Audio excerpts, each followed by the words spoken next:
प्रणाम गुरुजी। कार्यक्रम में आप सभी श्रोताओं का हार्दिक स्वागत करता हूं। गुरुजी, आज का प्रश्न उत्तराखंड के रुद्रपुर से श्री लाल बहादुर यादव जी ने पूछा है।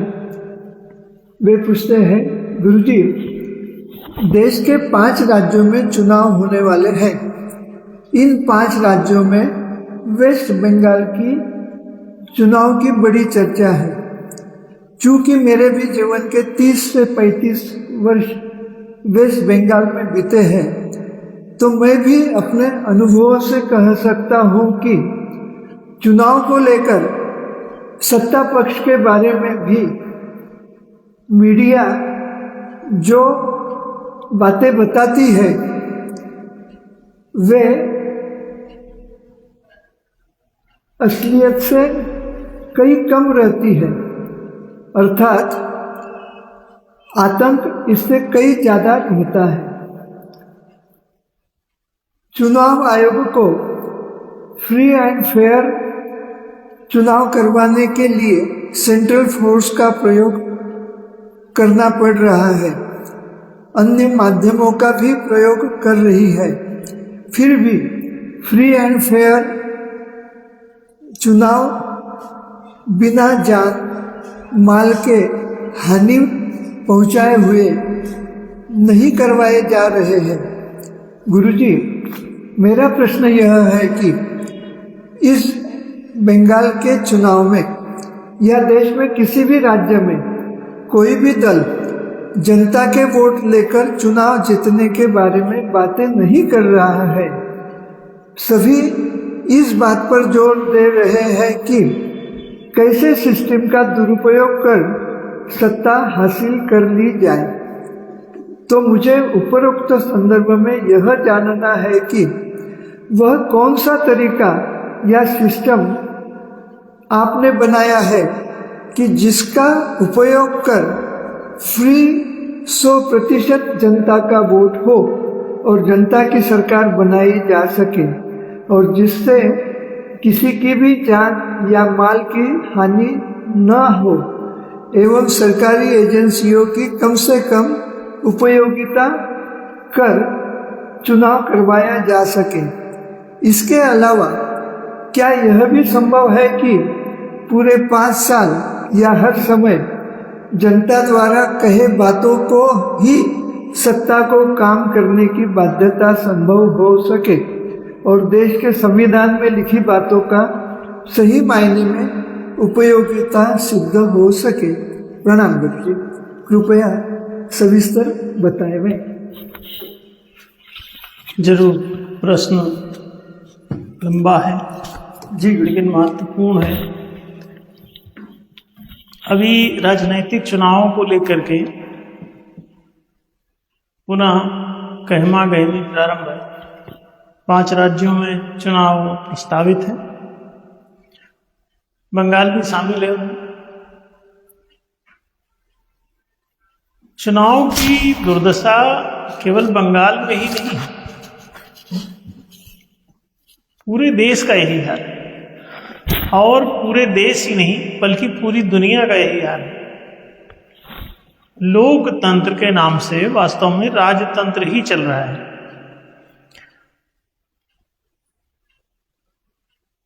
लोकतंत्र का संबंध शासन व्यवस्था से, शासन व्यवस्था को ही कहते हैं। तो तंत्र जो है वो शासन है, शासन की व्यवस्था है।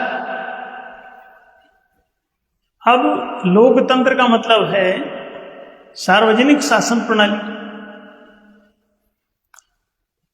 शासन यदि व्यवस्था है तो व्यवस्था के 3 भाग हैं, विधायिका, मंत्रिका, न्यायिका।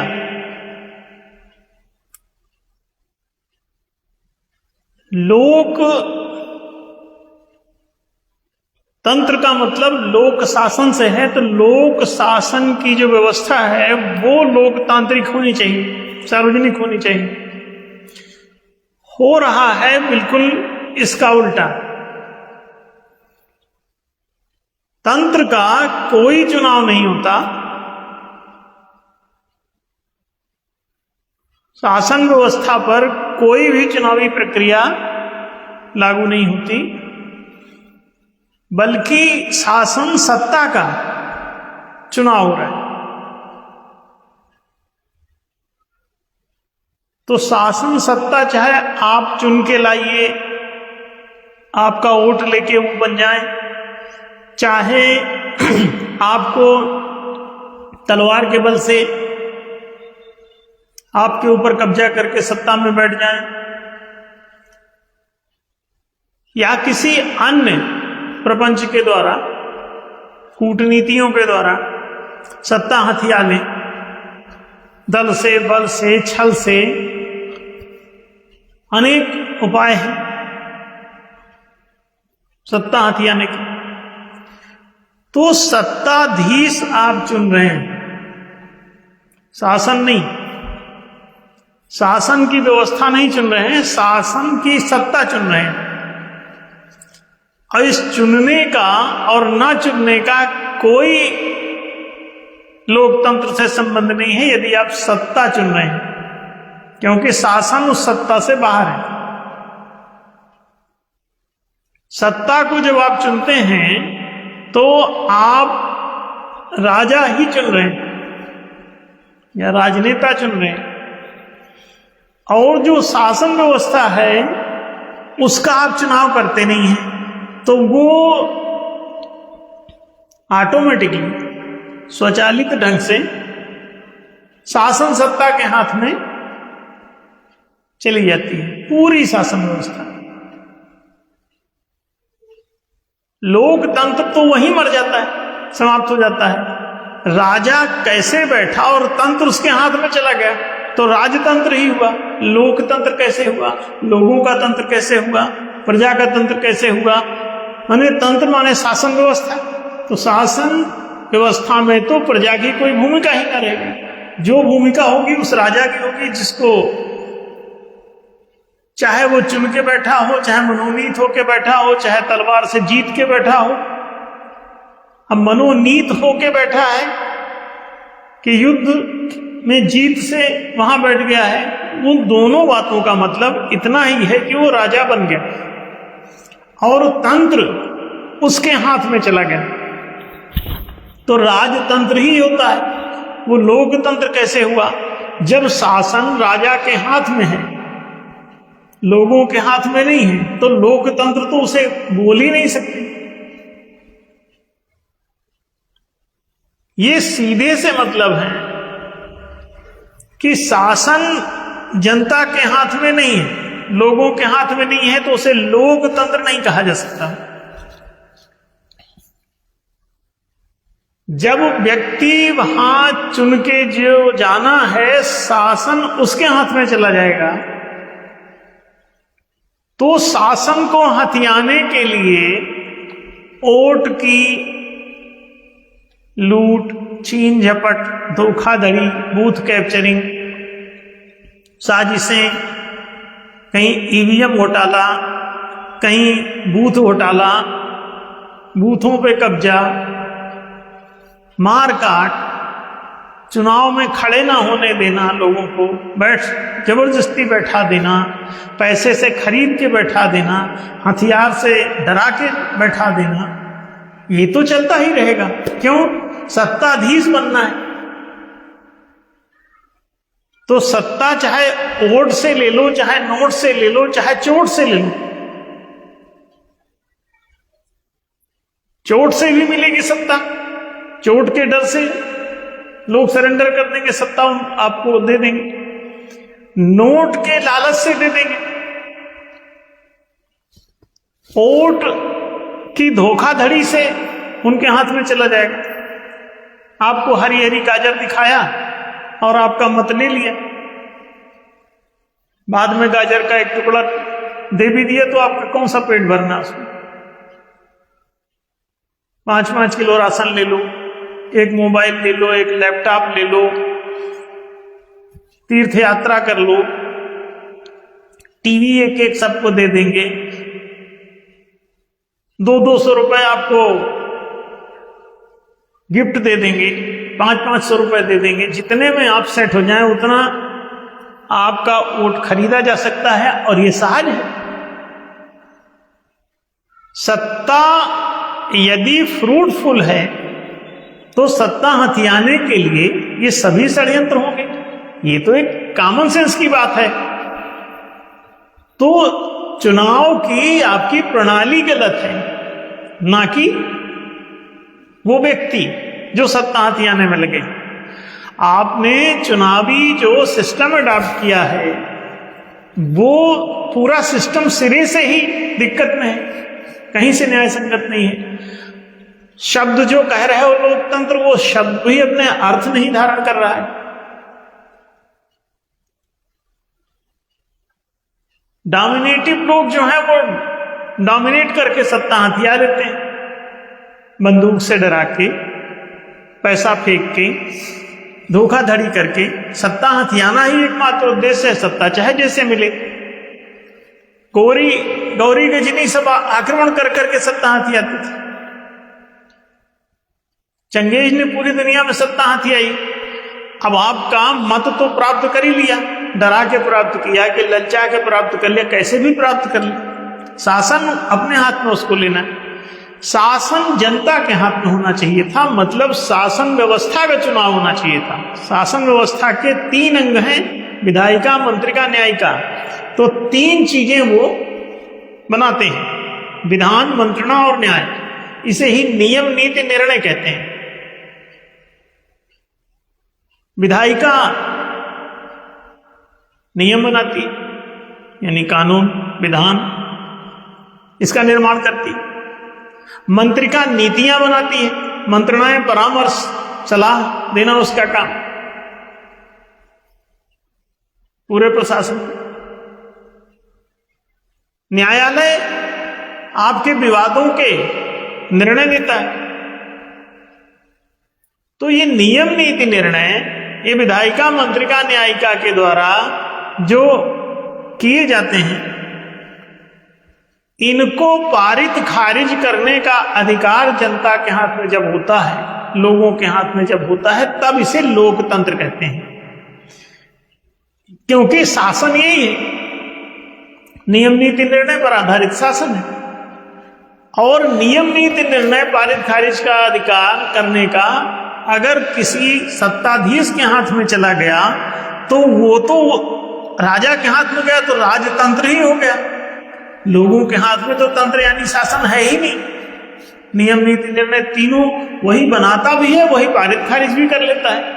विधायिका का काम है विधान बनाना, लेकिन उसे पारित खारिज करना नहीं लोकतंत्र में। तो वास्तविक लोकतंत्र लाया ही नहीं गया। तंत्र माने शासन, तो शासन लोगों के हाथ में उनकी सहमति से चलाया ही नहीं गया। तो लोकतंत्र हुआ कहां? राजा का ही तंत्र रह गया। राजा ओट से बैठा कि नोट से बैठा कि चोट से बैठा, ये सभी बातें एक ही। चाहे आप राजा को ओट से बैठा दो, चाहे नोट के लालच से बैठा दो, और चाहे आप चोट के भय से बैठा दो कि बहुत मारेगा वो। लालच, भय और स्वेच्छा, 3 में से तुम कोई भी उपाय करो। ओट तुम स्वेच्छा से दे आओ, या पैसे की लालच से अपनी सहमति दे दो, या उसके चोट के भय से। तो तीनों बातें, ओट, नोट और चोट, तीनों संभावनाएं वहां मौजूद हैं, और आपने उनको इन 3 में से किसी आधार पर चुन लिया है और तंत्र उसके हाथ में दे दिया। राजकीय पदाधिकारियों के हाथ में तंत्र चला गया तो राजतंत्र ही तो हुआ। और ये छोटी सी बात पूरी दुनिया के पढ़े लिखे लोग भी नहीं समझ रहे हैं, ये आश्चर्य का विषय। या तो ये मूर्ख हैं शिक्षित होकर के भी मूर्ख हैं। अशिक्षित तो चलो जो है वो मूर्ख ही है, वो इतना लंबा चौड़ा, उनके पास कहां से चिंतन और बुद्धि आएगी, इतना विवेक कहां से नहीं। लेकिन जो पढ़ा लिखा है उसको तो IQ वाला मान सकते हो। तो वो अगर मूर्ख नहीं है तो फिर धूर्त होगा। वो चुप है, इन बातों को बोल भी नहीं पा रहा है कि राजतंत्र ही चल रहा है। इस बात को कौन बोलता है? लोकतंत्र है ही नहीं, फिर भी लोकतंत्र का सिर्फ अभिनय किया जाता है। हर 5 साल में, 4 साल में एक बार चुनाव की प्रक्रिया प्रारंभ हो जाती है और फिर से आप वही वोट, नोट और चोट का खेल खेलते हैं। तो कहीं पर तो वोट आप ऐसे ही दे आते हैं, आपको मूर्ख बना के ले लिया जाता है। कहीं पर आपको नोट की लालच देके आपसे ले लिया जाता है कि आपको 5-5 किलो राशन दे देंगे। कहीं पर आपको चोट का भय दिया जाता है। तो अगर बंगाल में चोट के भय से, अब वहां नोट देने के लिए उनके पास ना होगी तो चोट का भय पैदा कर रहे, नोट कितनी बांटे, दूसरी पार्टी भी नोट लिए खड़ी। तो छल कपट कितना करें? छल कपट से आपसे वोट ले लिया, नोट दे के वोट ले लिया या चोट दे के वोट ले। अब 3 में से कोई रास्ता तो वो चुनेगा। छल कपट इतना, अब सारे छली कपटी राजनीति में घुस गए, कूटनीतिक लोग। तो वो कूटनेता है, राजनेता तो उनमें कोई है नहीं। राज का मतलब तो रक्षती थी राज्यम से, और रक्षा वक्षा तो करते नहीं है। आपका जनहित कहीं भी सुरक्षित नहीं, ना आपको शिक्षा का जनाधिकार प्राप्त है, ना आपको रोजगार का जनाधिकार प्राप्त है, ना आपको आवासीय सुविधाओं का जनाधिकार प्राप्त है, ना आपको चिकित्सा सुरक्षा आदि संरक्षण प्राप्ति का जनाधिकार सुना। तो 4 ही ये जनाधिकार हैं जिसे आप जनहित कह सकते हो। 4 में से किसी की भी गारंटी आपको राजकोष से नहीं दी जा रही। राजकोष से ये 4 में से कोई भी सेवा सर्वसुलभ नहीं है। वही 1 से 5% आदमी पूरा एंजॉय कर रहा है राजतंत्र में भी, और वही आज के तथाकथित लोकतंत्र में भी। क्योंकि लोकतंत्र में लोगों के हाथ में तंत्र है ही नहीं, तो लोकतंत्र ये है ही नहीं। जो राजतंत्र में चलता था परिस्थिति वही है। 1 से 5% आदमी संपूर्ण राजकोष हड़प लेता है, संपूर्ण राष्ट्रीय संपत्तियां भी उसी की संपत्तियां हो जाती हैं। तो पूरा राजकोष और राज संपदा सब उसके हाथ में, राजकीय सेवाएं सुविधाएं सब उसी के पक्ष में, उसकी सीमा रेखा के भीतर। तो आम जनता को उससे कोई लाभ ही नहीं। वो चुपचाप बैठे रहना और परिश्रम करना, और परिश्रम करके टैक्स जमा करने की मशीन मात्र है सारी प्रजा। टैक्स इन्हीं से लेना है और इनको सेवाएं कुछ नहीं देना है। तो एक भीषण आपदा के रूप में अभी पूरी दुनिया में राज चल रहा है। इसे आप जंगल राज का नाम दे सकते हो। ये वर्ल्ड वाइड है। यदा कदा चूंकि लोकतंत्र के नाम से उनको अब सीधे राजकोष को लूटने का अधिकार नहीं है, क्योंकि राजकोष जो है लोककोष हो जाता है लोकतंत्र का नाम लेने से। तो अब उसको डायरेक्ट वो उठा के राज पदाधिकारी भाग नहीं पा रहे हैं, लेके डायरेक्ट भागते हैं तो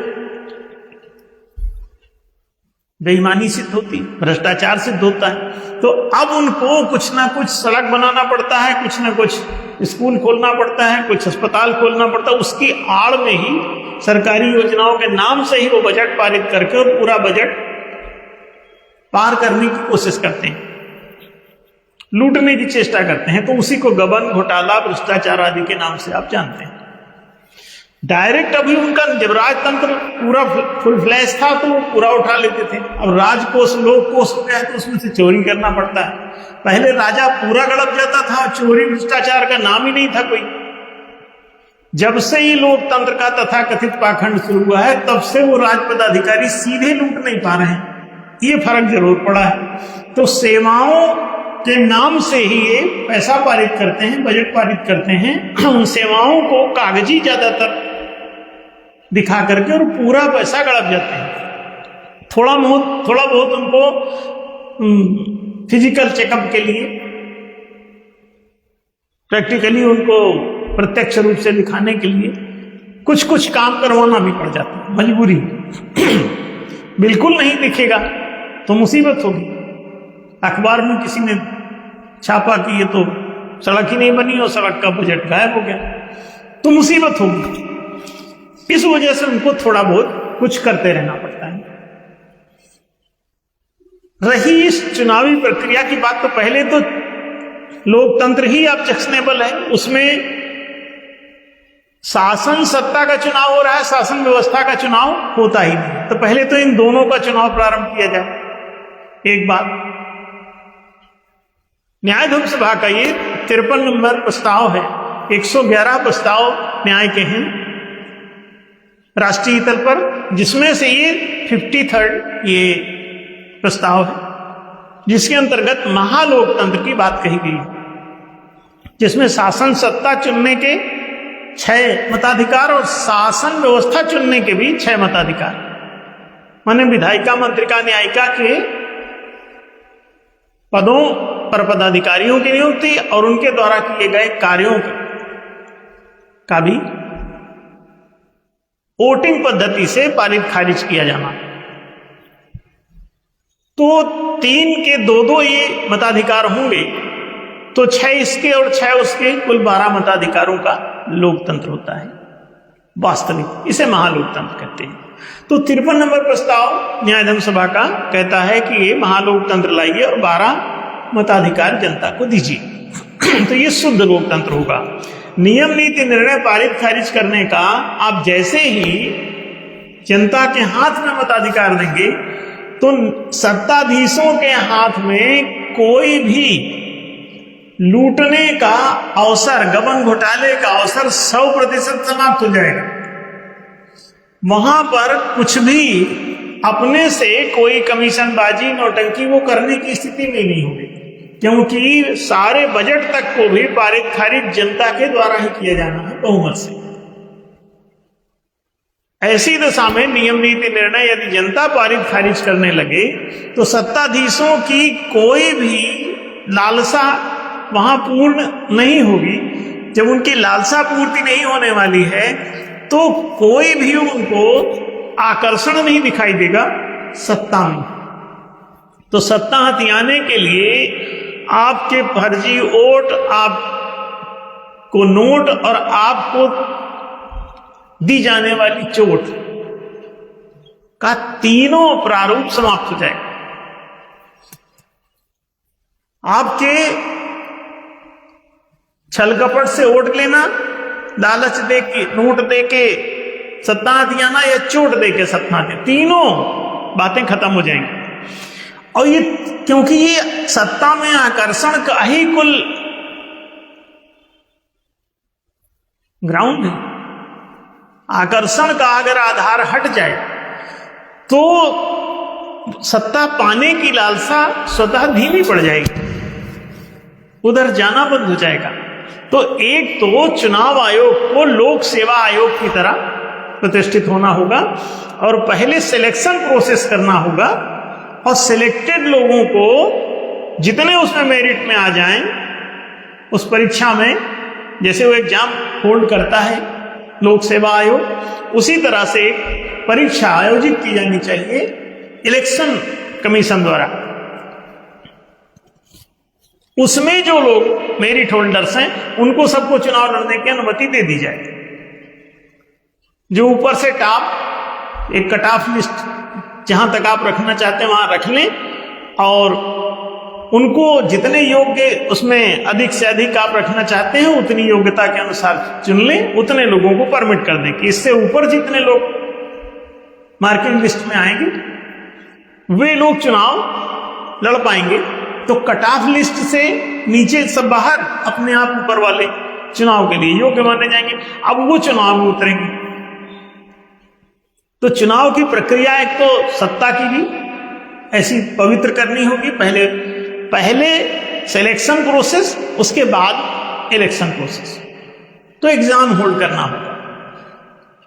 तो पात्रता परीक्षण के पश्चात ही लोगों को लोकप्रियता परीक्षण के लिए चुनाव प्रक्रिया में उतरना चाहिए। जो सुपात्र उस राजनीतिक पद के लिए सिद्ध हो जाएं, उनको ही चुनाव में प्रतिभागी बनने का अधिकार दिया जाना चाहिए। दूसरी बात, जब वो पात्रता परीक्षण में पास हो जाएं, तब उनको चुनाव में उतरने की अनुमति हो, और उसका आयोजक चुनाव आयोग का मतलब यही होता है कि जैसे शादी का जो आयोजक है वही उसके बिल का भुगतान करता है, टेंट का बिल, हलवाई का बिल, कोल्ड ड्रिंक का बिल, वहां चाय का बिल, नाश्ते का बिल, हर चीज का जो बिल है, साज सज्जा का, वहां आने वाला जो संगीत का कार्यक्रम है, कोई भी जो आयोजन का खर्चा है वो कौन उठाता है? आयोजक। कि बाराती से वसूलते हैं, मेहमानों से वसूलते हैं? नहीं। अभी ये आयोजन चुनाव आयोग कर रहे हैं और बिल जो है वो बारातियों से वसूल रहे हैं कि जो चुनाव में प्रतिभागी है, प्रत्याशी है, उससे आप बिल वसूल रहे हैं। तो चुनाव का खर्चा कौन दे रहा है? ये प्रतिभागी। सारा चुनाव प्रचार करना ये आयोजक का काम है। तो आयोजक अपने फंड से इन सभी प्रतिभागियों का प्रचार प्रसार करे। इनके स्वयं के पैसे का इन्वेस्टमेंट उसमें वाणिज्य जैसा क्यों कराया जा रहा है? क्या ये इंडस्ट्री थोड़ी है कि आप विनियोग कीजिए और लाभ उठाइए? तो इसका मतलब पहले से ही आप इसको कमर्शियल धंधा मान रहे हैं। तो लाभ के लिए कमर्शियल होता है, तो ये भी इस धंधे में लोग जो उतरेंगे वो प्रॉफिट मोटो से आएंगे कि अगर 10 करोड़ खर्च करो और उसके बाद 1000 करोड़ लूटो, और नहीं प्रॉफिट दिखेगा तो कोई आएगा नहीं।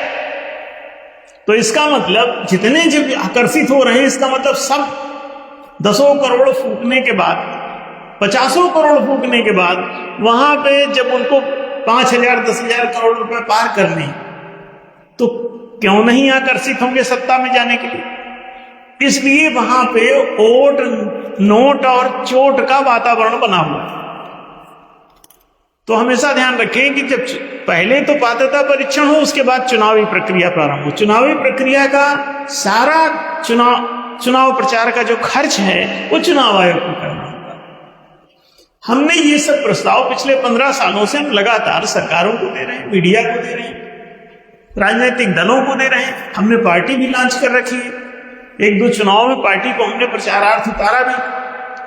हमेशा ध्यान रखें कि चुनाव आयोग की बदमाशी की वजह से ही पूरा देश बदला। पूरी शासन, सत्ता और शासन व्यवस्था चुनाव आयोग ही से ताप रहा है। चुनाव आयोग अपनी जिम्मेदारियों से बच रहा है, इनके चुनाव प्रचार का जिम्मा नहीं ले रहा है। जिस दिन चुनाव आयोग स्वयं प्रचार करेगा, इनको किसी को एक पैसा भी कोई खर्च करेगा तो उसकी प्रतिभागिता समाप्त कर दी जाएगी। चुनाव में वो प्रतिभाग नहीं कर पाएगा जो एक पंपलेट भी अपने से बांटेगा अपने खर्चे पर। जितना भी करना, अब बांटने भी इसको नहीं जाना है। इसका जो भी चाल चरित्र चेहरा है, हिसाब किताब है, जिंदगी है इसकी, इसका पूरा ही कितना योग्य है, कितना कौन कौन से विषयों में ये पढ़ा लिखा है, कौन कौन सी डिग्रियां धारण करता है, कब कौन सा भला बुरा अच्छा काम किया है, इसका कितने क्रिमिनल इसका रिकॉर्ड क्या है, पुलिस रिकॉर्ड देखा जाए, सारा का सारा डिटेल, इसका पूरा बायोडाटा चुनाव आयोग प्रकाशित करे। भला बुरा जो भी है उसकी पात्रता का, उसके व्यक्तित्व का पूरा आईना चुनाव आयोग प्रकाशित करे। और फिर चुनाव में इनके द्वारा जो घोषणा पत्र जारी किया जाता है चुनाव के अंदर प्रतिभागियों द्वारा या पार्टियों द्वारा, वो उसके साथ प्रचारित करे चुनाव आयोग। अब क्या होगा, ये दूसरी बात कि खर्चा चुनाव आयोग उठाए। पहले तो पात्रता परीक्षण करे, फिर उसके बाद चुनाव का प्रतिभागी जो पास होकर आए उनको चुनाव प्रचार उनका स्वयं चुनाव आयोग करे। तीसरी बात, जब वोटिंग हो तो उसमें ऑनलाइन व्यवस्था अपनाई जाए, घर बैठे वोटिंग प्रणाली, ताकि किसी को बूथ में ना जाना पड़े। आप मोबाइल से वोटिंग का बनाइए और वोटिंग को उसके लिए पारदर्शी रखिए जो वोटर, कि वो देख सके कि उसकी वोटिंग किसको जा रही है, और वो घटा बढ़ा सके। और उसको कम से कम 24 घंटे का एक समय भी दिया जाना चाहिए कि वो चाहे तो बदल भी सके, कुछ घंटे उसे मिलने चाहिए कि वो अपना डिसीजन भी देख करके अदल बदल कर सके उस पीरियड में। और उसको दिखे कि वो एक घटाता है तो इस पार्टी का घट रहा, एक बढ़ाता है तो उस पार्टी का बढ़ रहा है, तो उसको दिखाई देगा खुद को कि क्या स्थिति है, उसकी वोटिंग किसको जा रही है। जब तक ये पारदर्शिता नहीं आएगी वोटिंग की, तब तक इसमें चोरी और हाईजैकिंग और नोटंकी चलती रहेगी। और हर वोट के बाद रिजल्ट स्वतः घोषित होते रहना चाहिए, रिजल्ट स्वतः घोषित होता रहना चाहिए। इसको टेलीकास्ट भी किया जाना चाहिए रिजल्ट को, कि कहीं भी दिखता रहे कि किसकी क्या स्थिति चल रही है, सब दिखाई देता रहना चाहिए। और शाम को 1 घंटे का चुनाव का टाइम आप 8 से 9 रख दो कि सभी लोग उस बीच में अपनी वोटिंग कर सकते हैं। तो एक पीरियड आप दे दीजिए, ज्यादा ट्रैफिकिंग हो तो टाइम बढ़ा दीजिए। अगर मान लीजिए ऑनलाइन सिस्टम चोक होने लगे, इंटरनेट हैंग करने लगे, तो टाइम बढ़ा दो, 2 घंटा कर दो, 3 घंटा कर दो, भीड़ कम हो जाएगी, अपने आप वोटिंग प्रोसेस हो सकेगा। तो ये बहुत सरल, वोटिंग निःशुल्क हो जाएगी, हजारों करोड़ का सरकारी जो व्यय होता है वो सब बच जाएगा। 10,000 करोड़ रुपए फूकते हैं तमाम चुनाव में। अब इतना पैसा क्यों बर्बाद करना, ये पूरा बचेगा चुनाव ऑनलाइन हो जाने पर, घर बैठे वोटिंग हो सकेगी। और वोटिंग यूआईडी पद्धति से होनी चाहिए, आधार कार्ड से जुड़ा होना चाहिए, आइडेंटिफाइंग एक्यूरेट होनी चाहिए उसकी। तो एक व्यक्ति का एक वोट ही पड़ पाएगा, उस संख्या से दूसरा कोई वोट नहीं होगा। एक बार डल गया सो डल गया, फर्जी वोटिंग खत्म हो जाएगी, वोट के खर्चे खत्म हो जाएंगे, वोट का भय खत्म हो जाएगा, बूथ कैप्चरिंग खत्म हो जाएगी, वोटिंग में ईवीएम घोटाला खत्म हो जाएगा, बैलेट पेपर के घोटाले खत्म हो जाएंगे, ये सब नाटक खत्म हो जाएगा। ऑनलाइन वोटिंग पद्धति अपनाइए, डिजिटल वोटिंग सिस्टम। हमने डीवीएस जो है डिजिटल वोटिंग सिस्टम भी चुनाव आयोग को दिया हुआ। ये बहुत दिनों से हम लगातार पिछले 35 साल से काम कर रहे हैं इन तमाम विषयों पर, संपूर्ण धर्म स्थापना अभियान संचालित कर रहे हैं। तो ये अगर लोग चाहें तो ये सब आसानी से कर सकते हैं, पूरा सिस्टम सरल हो जाएगा, इसमें कोई झमेला का चक्कर ही नहीं है, ना इसमें वोट की लूट, ना इसमें नोट का लालच, ना इसमें चोट का भय, इससे मुक्त रहेंगे। तो चुनाव आयोग को हमने ये सब प्रोसेस दी हुई, कई बार इसको हमने भेजा हुआ है उनको, और यदा कदा बीच में भी हम उनको रिमाइंडर देते रहते हैं कि वैसा कर लें। चुनाव सुधार के बहुत सारे हमने उनको दिए हुए हैं, और एकदम बिना खर्चे का चुनाव हो जाएगा, बिना अपराध का चुनाव हो जाएगा, बिना बेईमानी का हो जाएगा, और बेईमान नेता भी नहीं चुन पाएंगे, वो खड़े ही नहीं हो पाएंगे, परीक्षाओं में फेल हो जाएंगे बदमाश लोग, और सबके हिताधिकार सुरक्षित रहेंगे। कोई ये ना सोचे कि हमारी हर जात बिरादरी का आदमी वहां चुन के बोले, नहीं, वहां पर नियम नीति निर्णय पारित खारिज करने का अधिकार जनता को दे दो। तो ये पूरी अपनी वोटिंग से खुद ही पारित खारिज कर लिया करें, सबके हित सुरक्षित रहेंगे। तो ये प्रोसेस चुनाव आयोग चाहे तो हमसे संपर्क कर सकता है, और डिटेल में जानना चाहे तो हमने बहुत कुछ दिया हुआ है चुनाव आयोग, और इस पर पूरी हमारी बुकलेट्स उपलब्ध हैं इन मुद्दों पर। और ये सभी प्रस्ताव हमारे रजिस्टर्ड हैं, पंजीकृत हैं, तो कॉपीराइटेड है। तो इसलिए हमने सरकारों को दे ही रखा है वास्तव में। वो लोग चाहें तो इसको बहुत सरल कर लें, चुनाव को बहुत सहज हो जाएगा, और वो सभी उपद्रव और अपराध और अपवित्रता, भ्रष्टाचार, धोखाधड़ी, गबन घोटाला, ये सब समाप्त हो जाएगा। तो आशा है डॉक्टर साहब स्पष्ट हुई होगी बात। जी गुरु, प्रणाम गुरु जी।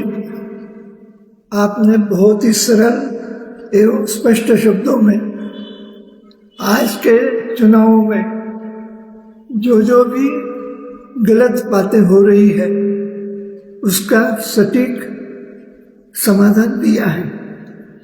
महत्वपूर्ण बात, जो भी उम्मीदवार चुनाव में खड़ा रहेगा उसकी पात्रता परीक्षण चुनाव आयोग करे। पात्र लोगों का चुनाव वोटिंग पद्धति घर बैठे ऑनलाइन होवे और पूरे देश के चुनाव चंद घंटों में पूरे हो जावे, जिससे पूरी ट्रांसपेरेंसी आवे। और अर्थात जब पात्र लोग ही चुनाव में खड़े रहेंगे तो सही अर्थ में जनता की सेवा करने का माहौल पूरे देश में तैयार हो सकेगा। यह वीडियो बहुत महत्वपूर्ण होता है। आप इसे गहराई से सुने, सब्सक्राइब करें, अपने ग्रुप में भेजें, ताकि पूरे विश्व के लोग यह जानकारी प्राप्त करें। और जब जनता जागृत हो गई तो वैसी घटनाएं घटना संभव है। सबको बधाई। ओम।